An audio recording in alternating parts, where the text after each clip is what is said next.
Hello and welcome back, it's Tall Toast here. Today I'm going to recap the action comedy Kiss Kiss Bang Bang, Settle In, and subtitles on.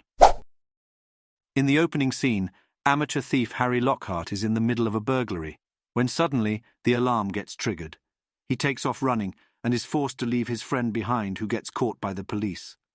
Seeking cover, Harry runs into a nearby acting audition. After bursting into the room, he's confused but plays along so that he can stay out of sight. The casting director, Moody, asks him to read the lines, and Harry, considerably shaken up by his friend's arrest, is barely able to recite them. Miraculously, the director mistakes his emotional performance as a form of old-school method acting and is so impressed he sends him to LA for a formal screen test. At a party in LA, Harry's childhood crush, Harmony, is there, along with other aspiring actors. Harry gets into a fight and then meets Gay Perry, a real-life private investigator who's supposed to help him prepare for his upcoming screen test. Moody, the director from earlier, wants Harry to take detective lessons for the potential role, so Perry invites him to tag along on a surveillance op he has tomorrow. Harry agrees to join him. He's also introduced to Harlan Dexter, the host of the party. Perry mentions that Harlan and his daughter only recently made up after she dropped the long-standing lawsuit against him. As they're leaving, Harry asks about Harmony, and Perry says she most likely went to the domino room for drinks. Harry ventures over there and finds Harmony at the bar. She gives him a hard time at first, pretending that she doesn't remember him, but then they start to hit it off. Harry tells her he's a private detective to seem more important. While chatting, Harmony reveals she feels guilty for not seeing her sister more often, who's now become a famous journalist. Things seem to be going swimmingly well between them, so Harry chances his luck and asks if she wants to come back to his hotel. The next morning, Harry is lying in bed, but it isn't Harmony who's next to him. Upon realizing this, he quickly jumps out of bed. He rushes over to Harmony's place to apologize, but she slams the door in his face and tells him to get lost. Later that same day, Harry meets up with Gay Perry, and they prepare for the surveillance op. Perry tells him that an anonymous client has hired him to do some video surveillance on her cheating husband. They briefly talk about Harmony, and Harry says he made a monumental mistake. At the stakeout, they hide before a mysterious man leaves the cabin and drives off. They begin tailing him, but suddenly the man's car flies over them, crashing into the lake. Harry and Perry dive in after it, but instead of finding the man, Perry comes back up to the surface with a dead woman. Her neck is broken. Two masked men spot Harry and Perry down below, and the duo decide to flee before they're implicated in the murder. After escaping, Perry drops Harry off as his phone begins to ring. On the other side of the call, a cop tells Harry that Harmony is dead in an apparent suicide. Harry is crushed. Perry tells him that he's sorry, but he has to go. Harry then returns to his hotel room to drown away his sorrows. He hears a knock on the door and opens it to find Harmony standing there. She's still alive, but she's devastated. Her sister is actually the one who died. When she was found, she only had Harmony's credit card on her, leading to the confusion with the police. Harmony pleads with Harry to help because of the prior night when he lied about being a private detective. After some back and forth, Harry reluctantly agrees to help, and she leaves to go home. Immediately after, in the bathroom, Harry starts to pee and then notices the dead body from the lake earlier. He's shook up. The masked men must have put her there and are trying to frame him. Perry tells him the police are probably on the way. He needs to act fast. If there's a dead body, there has to be a murder weapon, a knife or a gun or a toothbrush, so he needs to find it. Harry manages to locate the gun. Perry then gets to the hotel and they start to move the body. They don't have many options, so they fling the body off the roof and into the alley below.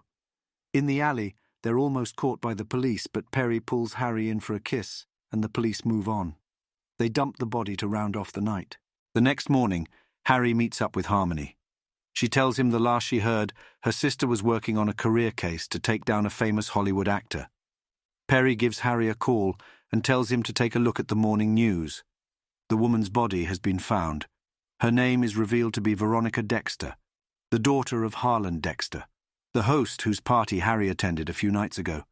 Later in the day, at a parking garage, Perry tells Harry the killers were most likely at the party. That's how they recognized them at the lake. He urges Harry to get out of town. It's getting too dangerous. For his own sake, he even told Harmony that Harry's not a private detective. They argue and split to go their separate ways, but Harry's not ready to drop the case yet. He gets into a cab and heads over to Harmony's. She's furious he lied about being a detective and slams the door in his face. His finger accidentally gets chopped off in the process. Ouch. After getting his finger surgically reattached, and now high on drugs, Harry makes his way over to a costume party hoping to identify the killers. While walking around, he wonders if the deaths of Veronica Dexter and Harmony's sister are somehow related. Gay Perry, unable to resist the pull of a good old-fashioned murder case, also shows up and tells Harry he'll work the case. What's more, he dug into the records of his most recent job and found out that Harmony's sister is actually the one who hired him. As Harry is about to leave, he's accosted by two men. They ask him what business he has snooping around and diving after cars into lakes. They rip his finger off as a warning. The message is clear. Leave town or next time, they'll kill him. But Harry still doesn't stop.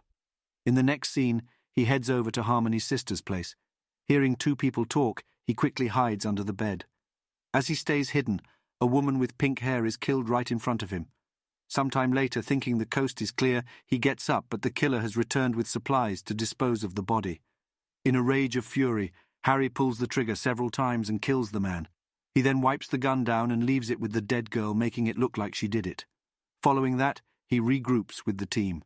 Perry's still got plenty of questions. Why did Harmony's sister hire him? Who killed Harlan's daughter? They try to put the pieces together, and then he takes off. Harmony and Harry find comfort in each other and share a passionate kiss in the hotel room. In bed, he tells her he won't rest until he gets to the bottom of her sister's murder. The next day, Perry wakes Harry up, and they get back on with the case. They drive over to the local mental asylum. This was the last known location Harmony's sister was seen investigating. They spot one of the thugs in disguise and take his gun. He finally reveals the truth. Harlan Dexter was going to be financially ruined by his daughter's lawsuit. So to make the problem go away, he drugged her and placed her in the asylum. He then replaced her with a lookalike who dropped the case. Harry continues that Harmony's sister must have found out. That's why Harlan had her killed, along with his own daughter and the lookalike as well, to clear up all loose ends. Perry demands to know where Harlan is, but the thug refuses to say.